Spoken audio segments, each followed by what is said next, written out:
Good afternoon. The winter weather has created issues on roads across the city, with potholes becoming more common than ever. The city says it's working hard to address the poor road conditions, but some drivers are calling for more action. CTV Sean Leathong has been following this story and joins us live with more details. Sean. Well, Nathan and Andrea, to give you some perspective, the city has already filled in some 54,000 potholes this year. Sounds like a lot, right? Well, when you look back to last year, the entire season, 250,000 potholes were filled in and around the city of Toronto. So crews have been out for the last couple of weeks because we know when the weather gets warm, the potholes come out.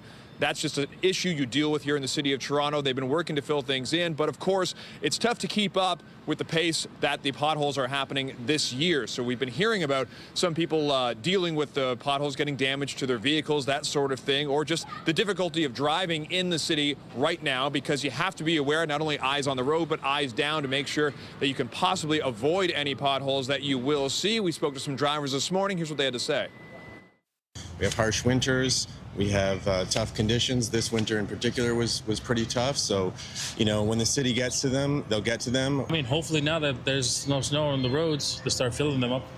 I worry about my tires. Yeah. Because you really, at night, it's much more tricky.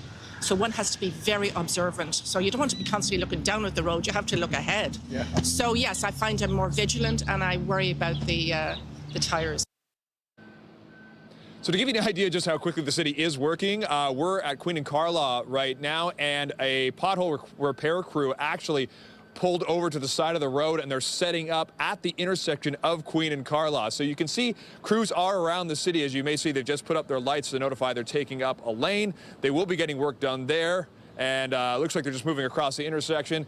They'll be getting work done there for the day, but we're expecting crews to be doing the very same thing throughout the day. We're just hoping that the weather can hold off so they can get as many done as possible to keep up, because that's been one of the issues for the city this year, is that the weather has been difficult. There hasn't been as many sunny days like there were a week ago that let them get this job done. So they'll be focusing on that today.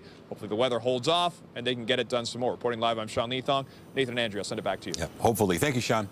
So to come, Prime Minister Carney met with his British counterpart today. We'll have more on their discussions a little later in the newscast. Police have arrested one suspect and are searching for another in connection with a stabbing in North York. Police were called to the area of Keele and Wilson just after 8 p.m. for reports of a fight which started on a TTC bus. Officers found a man in his 30s with stab wounds. He was taken to hospital with serious but non-life-threatening injuries. Another man in his 30s was arrested at the scene. Police are searching for a second suspect but have not provided a description. They're asking anyone with information to come forward. 2 workers have been rescued after falling into a hole in Milton. Firefighters were called to a waste management site just after 8 in the morning. After receiving reports, the workers had fallen into a hole. Both men have since been rescued. There's been no word on their injuries, and the Ministry of Labour has been notified, and an investigation is underway. Police are asking for the public's help identifying a suspect in a violent home invasion in Aurora. Investigators have re-released 2 images of the suspect. The incident happened just over a year ago near Murray Drive and Kennedy Street. Police say the suspect forced his way into a home and assaulted 2 people. However, he did not steal anything. Both victims were seriously injured. Police are asking anyone with information to come forward. A Markham man is facing nearly a dozen charges in connection with a fraud investigation. 50-year-old Nilay Modi is accused of posing as a private investigator and promising victims a return on their investments if they gave him money. Police say he claimed he was using the money to purchase vacant land and showed investors fake documents. Modi's charged with 4 counts each of fraud over $5,000 and possession of the proceeds of crime. He's also charged with 3 counts of forgery. Investigators are concerned there may be more victims.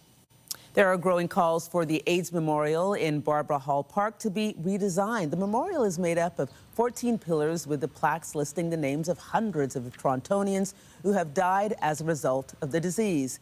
Advocates say the site has been neglected for years. The city has put forward a proposal to renovate the site, but the Canadian AIDS Society says it fails to make the memorial a distinct sanctuary. The group is endorsing a design which includes a buffer of trees, as well as panels explaining the history of the HIV epidemic. The city says it is exploring elements of the alternate design. Food Banks Mississauga has kicked off its spring fundraising campaign, and demand for its services remains high. The organization has set a fundraising goal of $800,000. It says twice as many people rely on its programs now compared to the height of the COVID-19 pandemic. Food Banks Canada Mississauga says food insecurity is getting worse, with nearly 30% of food bank visitors in the city being employed. That's compared to less than 15% 4 years ago. The government refuses to take action to address the root causes of poverty and food insecurity. 30% of our food bank visitors are working, and yet a job is not enough to protect people from food insecurity and poverty these days, because there's a $10 an hour gap between minimum wage and what it actually costs a living wage to live here in the GTA. And so as long as minimum wage doesn't cover the actual costs of living, as long as our Ontario Works and our Ontario Disability Support programs don't cover what it actually costs to stay alive, food banks are being forced to fill that gap thanks to the generosity of people like you and me who donate because they don't want their neighbors to go without food. The spring drive runs until April 30th. There are early closures on a stretch of Line 1 for subway riders to be aware of this week. Starting tonight, trains will stop running between St. Clair West and King stations at 11:59 p.m. The nightly closures will last through Thursday. The closures are to accommodate track work in the area. The TTC says shuttle buses will operate and staff will be available to assist customers. Regular service is expected to resume each morning around 6 a.m. And full service is now in place on the Finch West LRT following a months-long soft launch. Riders no longer have to transfer to shuttle buses after 10 p.m. as service has been extended to 1 in the morning. The TTC says trains will arrive every 6.5 minutes during weekday rush hours and every 10 minutes all other times. The move comes as the city is making changes to traffic signals along the route to allow trains to move through intersections before vehicles making left turns. It's part of an effort to speed up travel times along the route. Well, Irish eyes were smiling yesterday as people took part in the 38th annual St. Patrick's Day Parade. The event featured floats and bands from across the country with people celebrating culture and community spirit. CTV's Raheem Ladani has more. It wouldn't be St. Patrick's Day without an Irish jig. I'm a leprechaun. Some Irish folklore and magical luck to go with it. I don't know how I grow this mustache. It just naturally came. Toronto St. Patrick's Day Parade brings out people and pets indulging in everything green, walking east down Bloor and south on Yonge Street. It's a wonderful day for the Irish and those who wish they were. The St. Patrick's Day Parade has been a Toronto tradition since 1988 and has grown into a diverse celebration of cultures, strengthening the city's civic spirit. 38,000 Irish immigrants came to Toronto when we only have 20,000 people, right? In 1838. It's incredible. Irish immigrants built this city. And for many, it's a tradition that has been carried on for generations. Our grandparents used to walk in the parade every year, so we come every year, and it's our favorite. It's so much fun. From those pedaling responsibly to others riding in the passenger seat, the parade is a nod to Irish heritage while embracing community. Yay! Raheem Ladani, CTV News.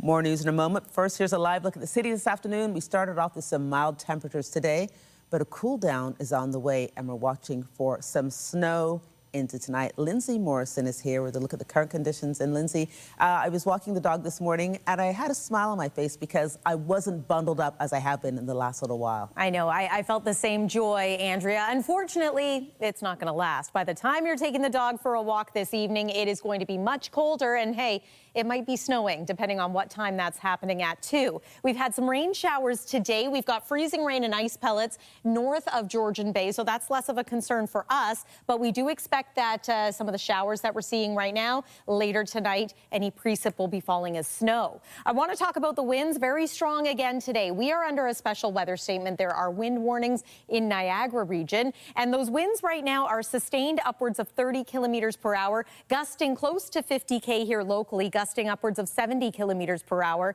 in the southwest. Just want to compare temperatures right now. It is +2 in Windsor. That's it. We've just seen the temperature drop in the city of Toronto. We went from 13 degrees minutes ago to about 9 right now, and 15 in Niagara Falls to 8 degrees at this time. So that cold front pushing through as we speak. Here's your today at a glance. That temperature dropping now from 13 will be at about +5 for the early part of the evening. And then we are talking wind chills tonight in the minus double digits. We'll tell you all about the week ahead coming up in your forecast. But for now, Nathan, I'm going to send it over to you. Thank you, Lindsay. The Gordie Howe International Bridge hasn't even opened yet, but U.S. border authorities say they apprehended a man who managed to cross over from Canada earlier this month. U.S. Customs and Border Protection says they encountered a 28-year-old man on March 6th who is believed to have made his way across the bridge on foot from the Canadian side. Canadian officials say the man had a criminal history and was returned to Canada. The new crossing, which connects Windsor and Detroit, is scheduled to open this spring. As the war between the U.S., Israel, and Iran continues, the impact on Iran's blockade of the Strait of Hormuz has sent global oil prices skyrocketing. Now, U.S. President Donald Trump is trying to increase pressure on allies to get them to protect the strait. We are demanding that these countries come in and protect their own territory because it is their territory. It's a place from which they get their energy. And they should come and they should help us protect it. Okay, it's hard to hear the president there, but he's saying he's spoken to 7 countries about policing the strait. He has singled out China as a country that should help secure the channel, even suggesting delaying his summit with Chinese President Xi Jinping if China does not act. In a social media post, Trump also named the UK, France, Japan, and South Korea as other nations that could participate. In an interview with the Financial Times, Trump claimed it would be bad for the future of NATO if allies don't help. Speaking today, British Prime Minister Keir Starmer did not rule out providing assistance, but says it would not be a NATO mission. Let me be clear. That won't be, and it's never been envisaged to be, a NATO mission. That'll have to be an alliance of partners, which is why we're working with partners both in Europe, in the Gulf, and with the US. It's important that we continue that. It is not straightforward. Meanwhile, Trump claims Iran is desperate to talk amid the ongoing bombardment by the U.S. and Israel. They want to negotiate. They want to negotiate, man. I don't think they're ready. Just from what I'm hearing, they want to negotiate, and as they should. But I don't think they're ready to do what they have to do. Trump says Washington is currently in talks with Iran. Meanwhile, Iran's foreign minister says his country has not asked for a ceasefire and says he does not see any reason to speak with the Americans. He pointed out the last time the two sides were engaged in talks, the U.S. and Israel attacked Iran. Prime Minister Mark Carney met with British Prime Minister Keir Starmer in London today as he wraps up his latest overseas trip. The leaders discussed the war in Iran and its potential impact on the war in Ukraine. CTV's Judy Trin has more from London. The Prime Minister arrived at 10 Downing Street shortly after 8 a.m. to meet with UK Prime Minister Keir Starmer. Carney was accompanied by his wife Diana and Bill Blair, Canada's new High Commissioner to the United Kingdom. The meeting between the two leaders lasted about 25 minutes. 2 wars were on the agenda. The allies are concerned the war on Iran, started by the United States and Israel, will divert support from Ukraine, which has been under attack by Russia for more than 4 years. Thank you for all your support on Ukraine. It's been invaluable. And I do want to pick up on this point on Ukraine and really commend you here for your leadership of the Coalition of the Willing. It would not have happened without you. It's exactly that type of leadership that the world requires now, which is to put together these coalitions that help address real issues. Now, of course, the number of issues is multiplied. Regarding the war in Iran, U.S. President Donald Trump is calling on NATO allies to help police the Strait of Hormuz. Iran is attacking cargo ships that pass through the critical waterway. 20% of the world's oil supply travels through that strait. Trump says he's asked 7 countries, including Britain, to send naval assets to the region. Trump has said that the U.S. didn't have to help with Ukraine and that it will be very bad for NATO if allies don't help with Hormuz. Carney did not address the latest threat. According to a readout of his meeting with Starmer, the two leaders condemned the Iranian regime's missile and drone attacks on civilian and energy infrastructure and expressed concern about the toll on civilians and rising energy prices. Before leaving Britain, Carney also sat down with King Charles at Buckingham Palace. Carney turns 61 today and will be officially on holidays over the next 6 days in Europe. The Prime Minister's office says he will be in close contact with his staff on critical issues and return to Ottawa on Sunday, March 22nd. Judy Trin, CTV News, London. And CTV's Rachel Aiello has been following Carney's trip and joins us live with more. Rachel, this meeting with Carney and Starmer, very significant. How significant were these talks? Yeah, certainly. This was the 3rd time that Prime Minister Mark Carney has visited UK's Prime Minister Keir Starmer since Carney became our Prime Minister just about a year ago.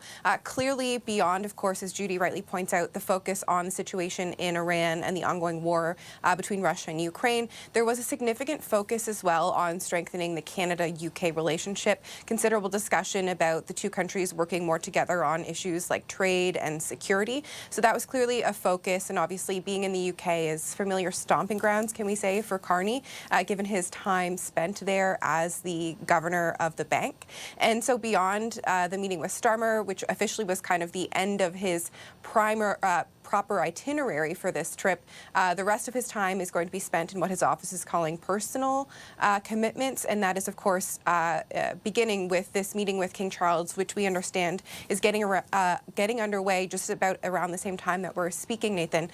So watching to see what more comes from that, but notable that there's no Canadian media access to that sit-down. All right. So what about Conservative leader Pierre Poilievre, also traveling this week? What is he hoping to achieve? Yeah, so he is in the United States this week, and today, actually, he is in Houston, Texas. I was just speaking with his office a bit earlier, and they've confirmed to me exactly what is on his itinerary today. Broadly, it was meeting with energy executives and touring an energy facility, but his office confirms that today that facility is the South Bow Houston Tank Terminal, which is a pipeline infrastructure that connects Western crude oil to key markets in the U.S. and the Gulf. So clearly a company that has strong ties already with Canada's natural resources coming from the West. Later in the week, Poilievre is going to continue these energy conversations with folks in Austin, Texas, really pushing, promoting Canadian natural resources and energy, kind of tied into but not directly connected to the trade conversation. And his time in the U.S. is going to wrap up later this week with a keynote speech in New York. Busy for both leaders. CTV's Rachel Aiello in Ottawa. Thank you. A new poll finds the Prime Minister is enjoying an extended honeymoon with voters nearly a year after being elected. The latest Main Street research study finds 46% of respondents approve of Mark Carney and the Liberals. Pierre Poilievre and the Conservatives sit at 36% support. The NDP round out the top 3 with just 7% support. The NDP currently in the process of electing a new leader. The federal Liberals could secure a majority government next month, depending on the outcome of 3 by-elections set for April 13th. New data from Stats Canada shows the country's inflation rate slowed in February, dropping to 1.8% compared to 2.3% in January. Stats Can says the year-over-year decline is largely driven by price increases, which began last February, specifically when the federal tax holiday ended partway through the month. Grocery prices rose by 4.1%, following a 4.8% increase in January. Stats Canada says grocery prices have risen by more than 30% since February of 2021. And as gas prices continue to rise, advocates for electric vehicles are using the situation to promote their products. CTV's Jean-Pierre Beauchemin has more on those trying to avoid the pain at the pumps. Those in EVs bypassing the gas station avoid this sticker shock. A litre is now hovering around $1.88 in Montreal. I've been aware of the price of gas. I haven't been watching it. Because I don't have to. And how does that feel right now? Pretty good. The electrification industry says the latest oil crisis serves as a reminder that volatility is part of the gas game, not so for cheaper power. And Electric Mobility Canada says those looking to buy Canadian should consider what they put in the tank. More than 70% of the oil sands are owned by foreign companies, and the vast majority of electricity production is owned by Canadian utilities. But that may not seal the deal for many car buyers. After all, critics say the high price of oil is cascading throughout the economy, where EVs are still a pricey bet. Even if you drive an electric vehicle, it's going to impact the cost of pretty much everything, including the building of those EVs. That has some pushing other solutions that have nothing to do with EVs, including government-issued rebates to make up for higher gas prices. This as the latest Statistics Canada numbers show new zero-emission vehicle sales slowed 36% from December 2024 to December 2025. EV advocates, though, say they see early signs of a reversal in that trend. The future of the auto industry. A February announcement of a return to federal EV rebates could be giving the industry a boost, say advocates. To Gilbert Book, no pain at the pump is an added benefit. At one point, I was not sure, is it really worth it or not? But the price of the gas now, I guess, is worth it. Now, it's not clear just how long this volatility will last and whether indeed it will be part of the decision-making when it comes to EV purchasing. Geneviève Beauchemin, CTV News, Montreal. Well, it is March break. A special hello to some of the kids who may be at home today, perhaps watching the news at noon. We started off the week very mild, but it's not going to stay that way. Here's a look at the highs we've already reached in many parts of southern Ontario today. Teen temperatures in Toronto, Hamilton, and Niagara, but that temperature plummets tonight. What a difference. And it is a bit of a temperature roller coaster over the next few days. If that's not enough for you, well, we've got some snow moving in for this evening, maybe 2 centimeters locally and higher amounts for communities likely to get some snow squall activity. So we're going to take you through the forecast for the week ahead. Yeah, it is a bit up and down this week, but there are signs of spring. We'll show you when the season officially arrives and what the weather looks like on Friday after the break here on CTV News. Stay with us.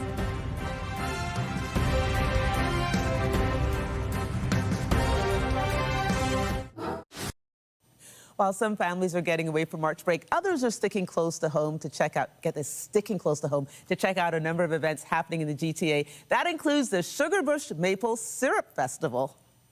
When we're looking at syrup time, we really want those temperatures to be above, just slightly over freezing during the day, and then a bit of a freeze overnight. That really helps the sap to kind of flow. So usually in the morning when we first get out here, things are still pretty frozen up, and then as the sun comes out, it starts to warm up a bit. You'll see that sap starting to flow from the trees. So yeah, we really want those nice fluctuations. The festival is taking place at Vaughan's Courtright Centre for Conservation and at Bruce's Mill, near where I live in Stouffville. It's happening all week. It features demonstrations and activities and the opportunity to enjoy some real maple syrup. And Lindsay Morrison joins us now. No, I didn't realize I like maple syrup weather. I like it warm in the day and cool at night. Well, you know what? You could have used some warmer weather last week when you did that polar dip. I just wanted to say, I've thought about doing it. We've all covered those stories. Yes. But I always back out. But Lindsay, I applaud you, Thank you for taking the polar plunge. You could do it, Andrea. I have faith in you. Nathan, too. I could cover it. I don't know if I could do it. You can participate. We'll cover it. Yeah. Congratulations. One of these days. Thank you so much. And yeah, it was cold and windy that day. Today it's mild and windy, but it's going to become cold. So if you're considering a polar plunge this evening, I suggest having your towels close by because it's going to be quite chilly once again. We've got more snow in the forecast this week. I know that's not what so many people want to hear, but spring does arrive before the week is finished. And hopefully with it, a bit of spring weather. Let's get to your forecast. Weather is brought to you by the Presler Law Firm. Injury lawyers, you don't pay unless they win. This morning, yeah, it was a bit of a cloudy start, but the temperature was quite comfortable. A lot of the snow has melted out there from this winter. Felt like that was never going to happen. Snowbanks were huge around the GTA. As we progress through the rest of the day today, you can expect the winds to continue to be just as strong as they are right now, if not stronger in many areas. And any shower activity that we saw earlier, we will say goodbye to that and hello to some some snow. Here's what we're dealing with as far as special weather statements and wind warnings. We're going to start with this part of the weather story. I know it was quite windy at times over the weekend as well. Gusts near 90 kilometers per hour for those of you in this purple warning, and 70 to 90 gusts for us in and around most parts of the GTA in areas farther north. So the winds are going to be quite strong through the rest of the day. Tomorrow we're going to tap into a bit more of a westerly wind. Takes quite some time for those winds to settle down, but by your Tuesday evening, we do expect some improvement there. Here's a look at the showers. It's still raining for some communities east of Georgian Bay, including Muskoka. We've had showers around downtown Toronto and some drizzle as well. As we widen things out, I just wanted to show you the scope of this system. So snow in northern Ontario, freezing rain and ice pellets along the Quebec border, and then some pretty intense thunderstorms extending right across and south to the United States and to the Gulf Coast. Here's a look at what's to come. Another disturbance as we make our way Wednesday and into Thursday. Let's not get too ahead of ourselves. We also want to talk about snow squall watches that are in place, orange level alerts in some areas too. So locally, 20 to 40 centimeters of snow is going to be possible in some communities near the shoreline of Lake Huron. This is very indicative of where those squalls start to develop, because not everyone is going to see snowfall amounts like that. But here locally in Toronto, we could pick up maybe 2 centimeters of snow tonight, but there's going to be a lot of blowing and drifting happening as well. This all gets going around the dinner hour, so there's 6 p.m. And then watch these communities near Lake Huron and Georgian Bay. That's where the more significant snow is going to be. Tuesday for us is a drier day, still windy, and then Wednesday is still quite cloudy, but at least the temperature is going to start to improve. So let's talk about the temperature story now. It is 9 degrees this hour. Again, not long ago we were at 13. That's not record warmth, but we had to take a look and see if it was going to be close. We needed to make it to 19 degrees. Overnight tonight, what a drop in temperature. -7 for the low, feeling like -19 as we are waking up tomorrow morning, and then rebounding to a daytime high of -3. Here's your 7-day forecast and your March break weather. Tuesday is St. Patrick's Day, don't forget that. And then Thursday, we're eyeing for periods of rain or snow. Once again, spring officially arrives on Friday. That's the weather for now. I'll send it back over to you. All right, thank you, Lindsay. The Premier is taking questions after an announcement about building jails in Eastern Ontario. He's in Brockville, Ontario now, taking questions. Let's listen in. Waited on the other side of the border. They have a few stops, but we need a couple more stops here in Ontario. But I said the exact same thing. Follow the 401 corridor. Simple. I wanted to ask you about harm reduction as well. Harm reduction workers say the closure of the remaining safe consumption sites or supervised consumption sites will result in more people dying, and that the heart hubs aren't a good substitute. How do you justify closing these last few sites? Well, first of all, that is not factual whatsoever. A study came out for the University of Alberta. Actually, it doesn't cause more problems. It helps people. And Steve, correct me if I'm wrong, but when we did it here in Brockville, they told me there's over 1,200, 1,300 visits so far helping people. The only difference is we aren't encouraging handing out needles and drugs, and there's no community that wants it. We're putting an investment of over $550 million in heart hubs that are going to help people, get them proper shelter, get them the support they need, get them employment if they need. It's working. What I don't believe in sticking these injection sites in the middle of a community, down the street from a school, needles are all over the place. It's like giving an alcoholic a card for the LCBO and saying, okay, go in there and go to town. I'm passionate about this, by the way, and that's why I approved over 500, almost more than $500 million. I don't want to hurt these people. I want to help them. I want them to be productive. Addiction's terrible. It affects families, and you talk to any family member from an addict, and they're going to say, get them help. And that's exactly what we're doing. No government has invested more in supporting people with addiction than what we have. We're going to continue doing this. We're getting rid of funding for injection sites that they encourage people, giving them needles and everything else. And the federal government giving them free drugs, like unheard of. So we're going to support people, and it's working. And please do me a favor, read the article from the University of Alberta. It was in the National Post.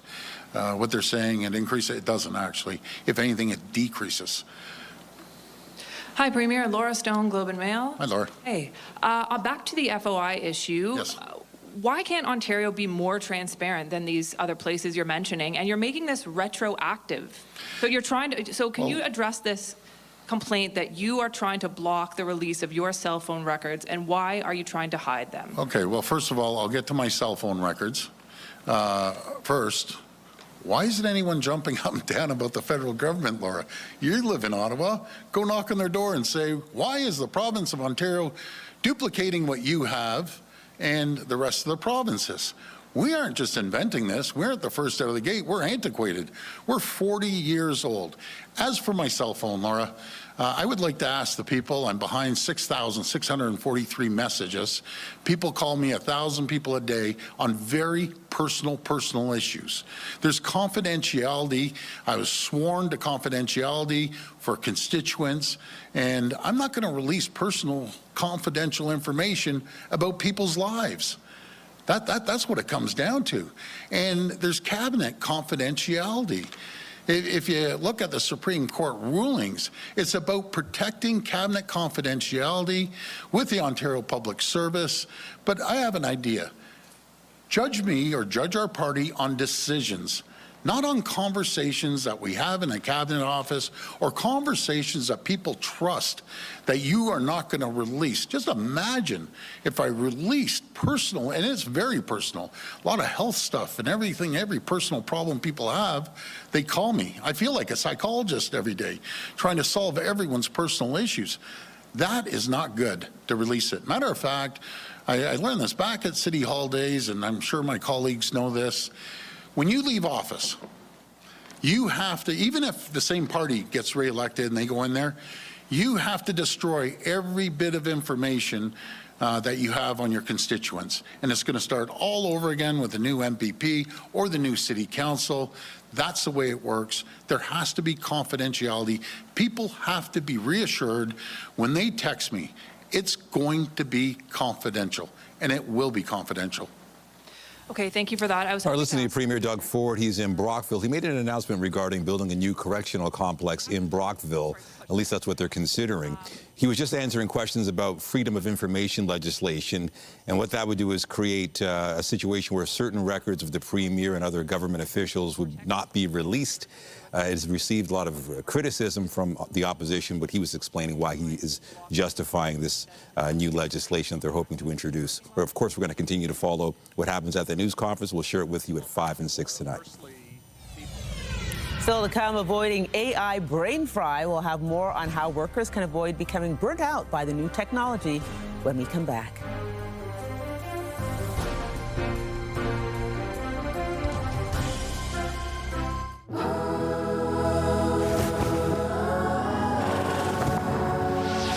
The World Cup is coming to Canada. Right before I close my eyes, they have a dream to fulfill. Canada, this is the moment we've all been waiting for. That's what they came for.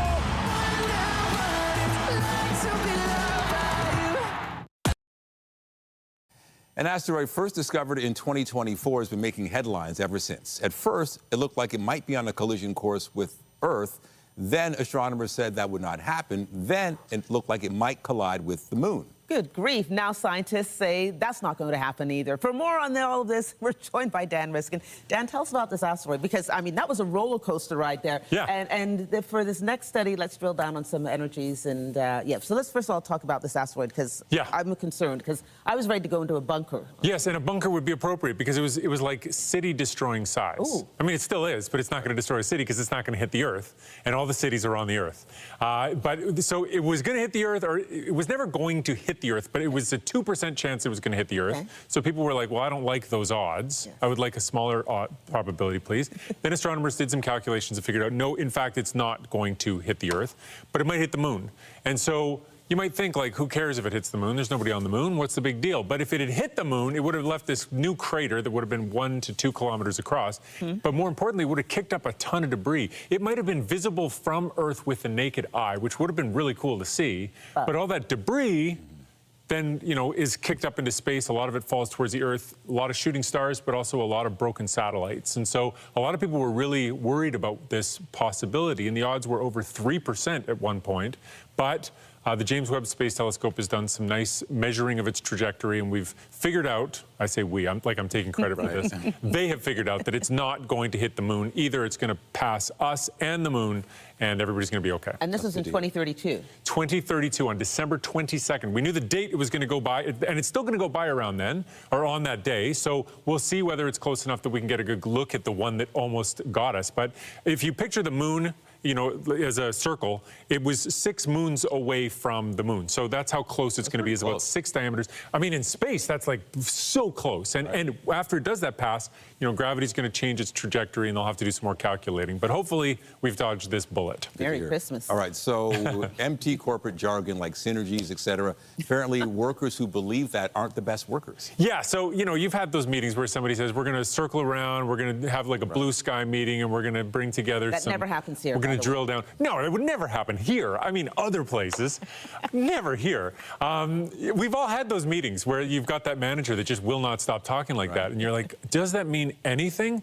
New study suggests that when you make nonsensical sentences, like those sentences, those words can mean things, but you can make a sentence with those words that does really mean nothing.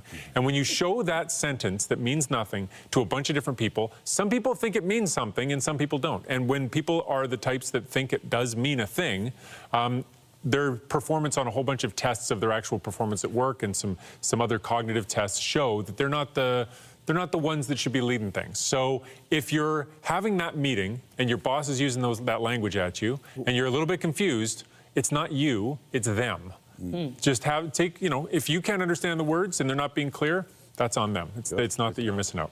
Okay, so finally, a lot of people are using AI to get more work done, but now there's a lot of talk of perhaps something called AI brain fry. What does that mean? Well, so I don't know if this term is going to catch on or not. Some researchers have come up with this term, and it's the idea that you bring in these tools that are supposed to make your job easier, but all of a sudden your job is accelerated and you're trying to keep up. And so a lot of people are using these tools to create ways of getting things done at work that they haven't used before, giving them abilities. And what will happen is you'll all of a sudden have the ability to do something you couldn't do before, but then you accidentally make that part of your job description. So for example, like I write a newsletter every week, and with AI, I can change the formatting and make it really fancy-dancy in a way that I never could before because I'm not a graphic designer. But now that I can do that every week, I'm like, well, now I got to write the newsletter and do the formatting and make the graphics all look nice using my AI tools. That is where AI brain fry starts. And this study looked at 1,500 people using AI for all kinds of different things at work. And they found that when people start to take on more and more responsibilities that weren't the original job because they're using AI, that's where they start to get burnt out. But I will say the same study also showed that when you can take something that you have to do at work that's really boring and it is just redundant, and you have to do the same thing over and over, like copying and pasting from a spreadsheet or whatever. If you can use AI tools to take that out of your workflow, it will improve how burnt out you feel. You will feel less burnt out. So there are ways to use AI productively. In some ways, good to know. Thanks, Dan. Thank you. All right, take care. Dan Riskin joining us. I'm thinking about all the work I no longer have to do. Thanks, Dan. Still to come, big wins for Canada at the 98th Academy Awards. We'll have more on Hollywood's biggest night when we come back. Get Toronto's top stories, breaking news alerts, and watch live. Download the CTV News app. The Raptors were looking for a signature win yesterday when they took on the top team in the NBA's Eastern Conference. Shed back to B.I. launching. Notorious B.I. for three. B.I. Brandon Ingram scored 34 points in the Raptors' 119-108 win over the Detroit Pistons. Toronto has moved up to 6th place in the NBA's Eastern Conference. The team will be back on the court on Wednesday to play the Chicago Bulls. However, fans are at Scotiabank Arena this afternoon for the Raptors' annual Fan Day. Today means a lot to me, especially bringing my son here. You know, he really likes Scotty Barnes, and he's been trying to get just a signature from Scotty Barnes. So, you know, last night when he asked me after the game, we came last night to the game, he's like, I want to come back again. I was like, okay, we'll see. And then, you know, it means a lot that I can I'm able to bring him again today. So yeah, once he's happy, I'm happy. It's going to be an exciting day because for one, I love the Raptors. For two, on the first day, my first Raptors game ever, they actually won. I think it's an amazing experience, and hopefully my son would like to see the Raptors. Scotty Barnes, actually. So he's hoping to get his jersey signed. Scotty Barnes! That's Scotty Barnes. He's a popular player. The event features a variety of activities, including on-court contests. There will also be a player showcase with Scotty Barnes. The head coach, Darko Radovic, also set to speak with the fans. The Maple Leafs are adapting to life without their captain, Austin Matthews, taking on the Minnesota Wild yesterday. Stepped in at the line. Here is Grew. Scores! He's got another. Transition game. And how about this? Benoit Olivier Grew scored twice for the Leafs, who ended up winning the game 4-2. The team will be back on the ice tomorrow when they host the New York Islanders. The Raptors were looking to snap a two-game losing skid when they faced off against the Seattle Torrent yesterday afternoon. Turnbull left side. Turnbull shoots. Murphy save, and it's cashed in. The Raptors scored less than 5 minutes into the game, which would end up being all the offense they would need. They were able to shut out the Torrent 2-0. The team will be back on the ice tomorrow to take on the Boston Fleet, who currently sit in first place in the PWHL. We're getting a first look at what team Canada will be wearing when they hit the pitch at the FIFA World Cup this summer. Canada Soccer showed off its home and away kits for the tournament today. The Canadians will wear a two-tone red jersey at home that features a traditional design with the maple leaf in the center. The away uniform is a black kit with a white cracked ice pattern that's meant to reflect Canada's frozen landscapes. Canada will play its first World Cup game June 12th in Toronto. Can't wait. Hollywood's biggest stars were out last night as the 98th Annual Academy Awards were handed out. One battle after another took home the top awards, but the show also featured a lot of love for Canadians. And the Oscar for Best Costume Design goes to Frankenstein. Kate Hawley. Shot in Toronto and premiering at the Toronto International Film Festival, Frankenstein was nominated for 9 Academy Awards. It won costume design, makeup and hairstyling, and production design. Huge thanks to Miles Dale. We share this with an amazing crew in Toronto and the UK. Those thanks included Toronto producer and Oscar winner J. Miles Dale. The Girl Who Cried Pearls. The makers of the animated short film The Girl Who Cried Pearls gave a shout out to Canada's National Film Board and the place they call home. We just really want to thank our amazing neighborhood. Thank you, the fantastic city of Montreal. Thank you, Canada. Canada. K-pop Demon Hunters. Korean-Canadian filmmaker Maggie Kang's animated feature film had this message. And for those of you who look like me, I'm so sorry that it took us so long to see us in a movie like this. But it is here, and that means that the next generations don't have to go longing. This is for Korea and for Koreans everywhere. Sinners, Ryan Coogler. Going into the night, Sinners, the horror fantasy film, had 60 nominations, the most in Oscar history. Creator-writer Ryan Coogler won Original Screenplay. Its toughest competition came from one battle after another's 13 nominations. Paul Thomas Anderson. Creator Paul Thomas Anderson finally won an Oscar for adapted screenplay after 14 nominations without a win. And the Oscar goes to Michael B. Jordan. And the Oscar goes to Jessie Buckley. The Oscar goes to One Battle After Another. Well, Disney's latest animated feature was able to hold on to its crown at the weekend box office. We created a revolutionary technology that gives us unprecedented access to the animal world. We call it... Hoppers brought in $28.5 million U.S. across North America in its second weekend. Romantic drama Reminders of Him debuted in second place, grossing $18.3 million in ticket sales. And the Canadian movie, audio-oriented horror movie, Undertone, opened in third place with $9.3 million. You're watching CTV News at noon. Stay with us.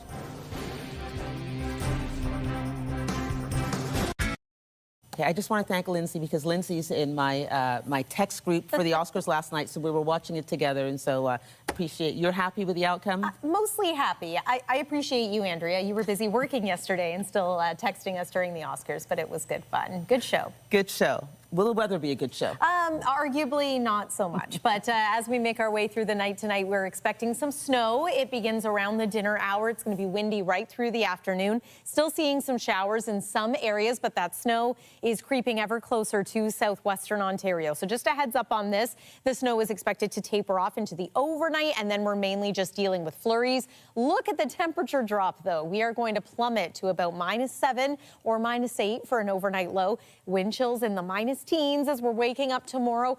Bit of an improvement as the day goes on, but yeah, it is a little bit of a messy March break with a temperature roller coaster and some rounds of active weather. Also a little more on Thursday. Nathan and Andrea. All right. Thank you, Lindsay. And that's it for CTV News at noon. Remember, you can get Toronto's breaking news all day long on CP24 and at ctvnewstoronto.ca. For Lindsay Morrison and all of us here in front of and behind the camera, thanks for watching. Have a pleasant afternoon. I'm Andrea Case. And I'm Nathan Downer. Be sure to join us later for CTV News at 5 and 6. Have a great day.